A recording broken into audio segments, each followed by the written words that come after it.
रामकृष्ण हरी. आपण आहोत माऊलीच्या गाभाऱ्यामध्ये, आळंदीमध्ये, आणि आपण बघतो आहोत की संपूर्ण महाराष्ट्रभरातून ज्या काही दिंड्या आहेत त्या आळंदी नगरीमध्ये आपण बघतो आहोत. माऊलीच्या दर्शनासाठी भरपूर अशी मोठी रांग जी आहे ते इथे आपण बघतो आहोत. पण अगदी चोख अशी बंदोबस्त जो आहे तो बंदोबस्त मध्ये ही सगळी रांग जी आहे ती शिस्तबद्धता जे काही असते ती आपल्याला सध्या माऊलीच्या मंदिरामध्ये बघायला मिळते. आजी कुठून आल्या? नांदेड जिल्हा. किती वर्षापासून वारी करताय? पहिली वारी. काय आनंद होतो? छान वाटतो. आता माऊलीचं दर्शन करणार? पेरण्या पाणी झालं का गावाकडे? सगळं झालं. पाणी पाऊस कसा आहे? पाऊस नाही, आता 8 दिवस झालं पाऊस नाही, पण तरी माऊलीच्या दर्शनासाठी, विठोबारायाच्या दर्शनासाठी तुम्ही आलात. आपण बघतो आहोत की ही सगळे त्यांचे भाव आहेत. आणि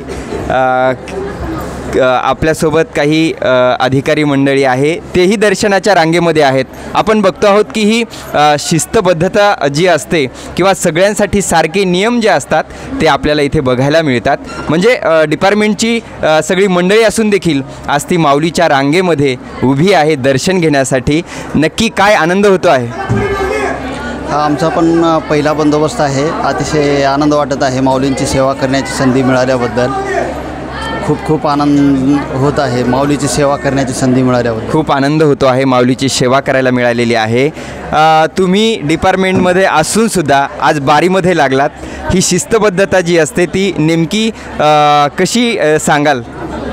कायदा सुव्यवस्थेचा प्रश्न निर्माण होतो तो ज्या ठिकाणी मॉप येतो, परंतु माऊलीच्या दरबारामध्ये आणि माऊलींच्या वारकरी संप्रदायामध्ये शिस्तप्रियता ही नेहमीच अवलंबलेली आहे.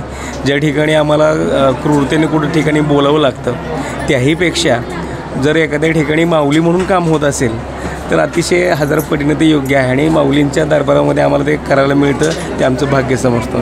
आपण बघतो आहोत की ही आपली महाराष्ट्राची सगळी मंडळी आहे डिपार्टमेंटमधली. आणि शिस्तबद्धता कशी पाळावी किंवा माऊली म्हणूनही काम होतं, तिथे धाक दाखवायची गरज पडत नाही, अशा भावनासुद्धा यांनी व्यक्त केलेल्या आहेत.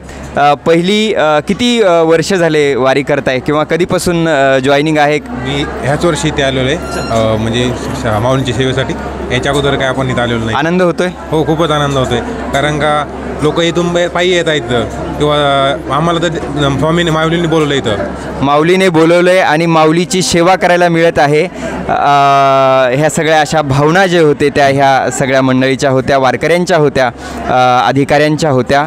कॅमेरा पर्सन मोहन राईतकरसह मी गणेश आघाव, आळंदी देवाची.